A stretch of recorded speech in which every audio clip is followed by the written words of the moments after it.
ध्यायेत नित्यं महेशं रजतगृणिभं चारुचन्द्रावतंसं रत्नाकल्पोज्ज्वलांगं परशुमृगवरा भीतिहस्तं प्रसन्नं पद्मासीनं समन्तात् अस्तुतमुर्गनैर्व्याघ्रकृतिं वशानं विश्वाद्यं विश्वबीजं निखिलभयहरं पंचवक्त्रं त्रिनेत्रं। ओम नमः शिवाय। जय श्री राधे कृष्ण। आप सभी का हमारे YouTube चैनल पे बहुत बहुत स्वागत है। आइए आज सुनते हैं शुक्र प्रदोष व्रत की कथा। इस बार शुक्र प्रदोष का व्रत जो कि 13 मई 2022 दिन शुक्रवार को किया जा रहा है। जब भी त्रयोदशी तिथि में प्रदोष काल का समय प्राप्त होता है उस दिन प्रदोष व्रत को किया जाता है और जिस दिन भी प्रदोष का व्रत पड़ता है उस दिन के नाम से इसे जाना जाता है। इस बार शुक्रवार दिन होने के कारण जब भी शुक्रवार के दिन प्रदोष व्रत पड़ता है तो उसे शुक्र प्रदोष व्रत के नाम से जाना जाता है। शुक्र प्रदोष के व्रत में भगवान शिव, माता पार्वती, साथ में शिव परिवार और शुक्र देवता का पूजन किया जाता है। जो भी सच्ची श्रद्धा के साथ प्रदोष का व्रत करते हैं उनके सभी पाप और ताप नष्ट होते हैं। शुक्रवार के दिन प्रदोष व्रत को करने से वैवाहिक जीवन खुशहाल रहता है तथा व्यक्ति को सभी प्रकार के सांसारिक सुखों की प्राप्ति होती है। प्रदोष के व्रत में विशेष प्रकार से भगवान शिव, माता पार्वती का प्रदोष काल के समय में पूजन किया जाता है। प्रदोष काल का समय जो कि सूर्यास्त से 72 मिनट पहले और सूर्यास्त के 72 मिनट बाद का समय, यह समय प्रदोष काल का होता है। इस समय भगवान शिव, माता पार्वती का पूरे विधि विधान के साथ पंचोपचार या कूटोपचार पूजन विधि के द्वारा इनका पूजन करना चाहिए। इससे अनंत गुना पुण्य फलों की प्राप्ति होती है। प्रदोष के व्रत में दिन भर उपवास रहते हुए इस व्रत को करना चाहिए। अगर उपवास न रह पाए तो एक समय फलाहार ग्रहण करना चाहिए और इस व्रत को करना चाहिए। इस व्रत का पारण जो कि अगले दिन जाकर के प्रदोष व्रत का पारण किया जाता है। विशेष प्रकार से शुक्र प्रदोष व्रत के शुभ मुहूर्त के बारे में या पूजन विधि के बारे में जानकारियां प्राप्ति के लिए आप वीडियो के आइकन में जाकर के जानकारियां प्राप्त कर सकते हैं। तो आइए सुनते हैं शुक्र प्रदोष व्रत की कथा। अगर आप प्रदोष व्रत में ब्राह्मण दक्षिणा, अन्नदान, वस्त्रदान आदि के लिए देना चाहते हो तो आप अपने श्रद्धा और सामर्थ्य के अनुसार हमें डिस्क्रिप्शन में जाकर के वहां से गूगल पे, फोन पे या अकाउंट नंबर के माध्यम से आप अपने श्रद्धा और सामर्थ्य के अनुसार हमें ब्राह्मण दक्षिणा प्रदान कर सकते हैं। तो आइए सुनते हैं शुक्र प्रदोष व्रत की कथा। तो बोलिए प्रेम से भगवान भोलेनाथ की जय, माता पार्वती की जय, शुक्र देवता की जय। कुछ समय पहले की बात है कि प्राचीन काल में एक नगर में 3 मित्र रहते थे। एक राजकुमार, दूसरा ब्राह्मण कुमार और तीसरा धनिक पुत्र। राजकुमार व ब्राह्मण कुमार का विवाह हो चुका था। धनिक पुत्र का भी विवाह हो गया था किंतु गौना शेष था। एक दिन तीनों मित्र स्त्रियों की चर्चा कर रहे थे। ब्राह्मण कुमार ने स्त्रियों की प्रशंसा करते हुए कहा कि नारीहीन घर भूतों का डेरा होता है। धनिक पुत्र ने यह सुना तो तुरंत ही अपनी पत्नी को लाने का निश्चय कर लिया। माता पिता ने उसे समझाया कि अभी शुक्र देवता डूबे हुए हैं, ऐसे में बहू और बेटियों को उनके घर से विदा करवा लाना यह शुभ नहीं होता। किंतु धनिक पुत्र नहीं माना और ससुराल जा पहुंचा।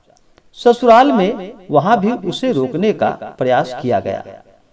बहुत बार उसे रोका गया मगर उसके जिद की सामने किसी की ना चली। अंत में लड़की के माता पिता को विवश होकर अपनी कन्या की विदाई करनी पड़ी। ससुराल से विदा होकर पति पत्नी नगर से बाहर निकले ही थे कि उनकी अचानक बैलगाड़ी के पहिए टूट गए और अलग हो गए। एक बैल की टांग भी टूट गई। दोनों को काफी चोट आई और फिर वे दोनों आगे बढ़ते रहे। कुछ दूर जाने पर उनकी भेंट डाकुओं से हुई। डाकू धन धान्य लूट कर ले गए। दोनों रोते और पीटते हुए घर पहुंचे। वहां धनिक पुत्र को घर जाकर सर्प ने डस लिया। उसके पिता ने वैद्य को बुलवाया। वैद्य ने निरीक्षण के बाद घोषणा की कि धनिक पुत्र 3 दिन में मर जाएगा। जब ब्राह्मण कुमार को यह समाचार प्राप्त हुआ तो वह तुरंत आया। उसने माता पिता को शुक्र प्रदोष व्रत करने का परामर्श दिया और कहा कि इसे पत्नी सहित वापस ससुराल भेज दे। यह सारी बाधाएं इसलिए आई है क्योंकि आपका पुत्र शुक्रास्त्र में पत्नी को विदा कराकर लाया है। यदि यह वहां पहुंच जाएगा तो बच जाएगा। धनिक को ब्राह्मण कुमार की बात ठीक लगी, उसने वैसा ही किया और ससुराल पहुंचते ही धनिक कुमार की हालत ठीक होती चली गई।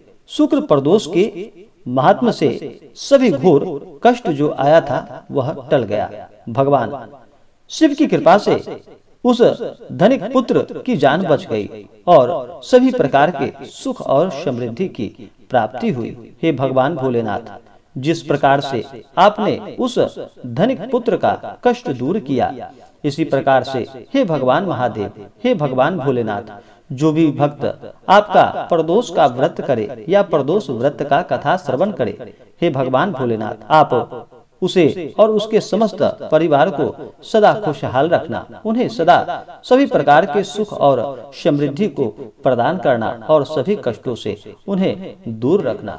जो भी जातक प्रदोष का व्रत करते हैं, उन्हें चाहिए कि प्रदोष व्रत के दिन सुबह ब्रह्म मुहूर्त में उठ करके अपने सभी नित्य क्रियाओं से निवृत्त होकर के गंगा नदी में या घर के जल में ही थोड़ा सा गंगा जल मिला करके स्नान करना चाहिए, शुद्ध वस्त्र धारण करना चाहिए और भगवान सूर्य देव को अर्घ्य प्रदान करने के बाद मन में संकल्प लेना चाहिए कि हे भगवान भोलेनाथ, हे माता पार्वती, आज मैं आपके प्रदोष का व्रत करने जा रहा हूँ या करने जा रही हूँ। इस प्रकार से संकल्प लेने चाहिए। जो भी मन में इच्छा हो, जो भी कामना हो, वह भगवान भोलेनाथ और माता पार्वती से कहनी चाहिए।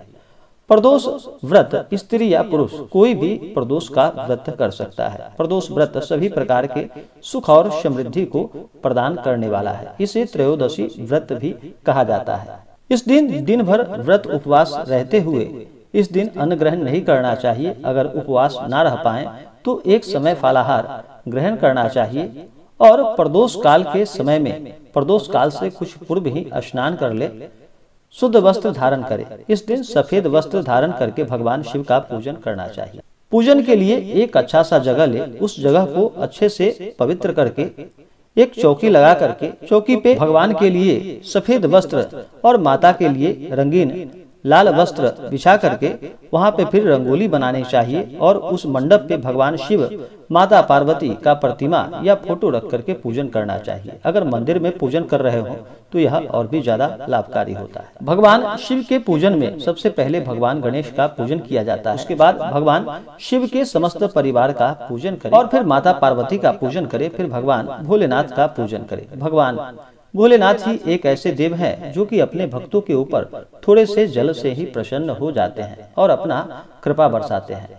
तो भगवान भोलेनाथ को इस दिन सबसे पहले तो उनका जल से अभिषेक करे, उनके ऊपर पंचामृत चढ़ाएं, शुद्ध गंगा जल भगवान भोलेनाथ को अर्पित करे, वस्त्र अर्पित करे, यज्ञोपवीत अर्पित करे। उसके बाद अक्षत, चंदन, पुष्पों की माला भगवान भोलेनाथ को अर्पित करे। भगवान भोलेनाथ को सफेद पुष्प अति प्रिय है, उन्हें सफेद पुष्प चढ़ाएं और माता पार्वती को लाल पुष्प चढ़ाएं। उसके बाद भगवान को धूप और दीप दिखाएं, अनेक प्रकार का नैवेद्य भगवान भोलेनाथ को अर्पित करे। उसके बाद फिर द्रव्य और दक्षिणा चढ़ाएं, पुंगी फल तांबूल अर्पित करे। उसके बाद फिर प्रदोष व्रत का कथा श्रवण करे। इसके बाद भगवान की आरती करे। प्रदोष व्रत के दिन चाहिए कि इस दिन तामसिक वस्तुओं का सेवन बिल्कुल भी नहीं करना चाहिए। इस दिन शुद्ध और सात्विकता का पालन करना चाहिए। बड़ों का सदा ही आदर और सम्मान करना चाहिए। महिलाओं का सदा ही आदर और सम्मान करना चाहिए। अपने मन में किसी के प्रति ईर्ष्या या द्वेष का भाव नहीं लाना चाहिए। सदा ही धर्म कर्म का कार्य करते हुए दान पुण्यों का कार्य करना। इसी प्रकार से जो भी सच्ची श्रद्धा के साथ, नियम और निष्ठा के साथ शुक्रवार के प्रदोष का व्रत करते हैं, भगवान शिव जी की कृपा से उनके सभी मनोरथ पूर्ण होते हैं तथा सभी प्रकार के सुख और समृद्धि की प्राप्ति होती है। तो आशा करता हूँ कि यह जानकारी आपको अच्छा लगा हो। ऐसे ही ज्ञानवर्धक जानकारियाँ प्राप्त करने के लिए हमारे इस चैनल को लाल बटन दबा करके सब्सक्राइब करें, साथ में बेल आइकन घंटी दबाएं ताकि मेरे वीडियो का नोटिफिकेशन आपके पास सबसे पहले पहुंचे। वीडियो को लाइक और अपने मित्रों तथा दोस्तों के साथ शेयर करें। सुखी रहें और स्वस्थ रहें। जय श्री राधे कृष्ण। धन्यवाद।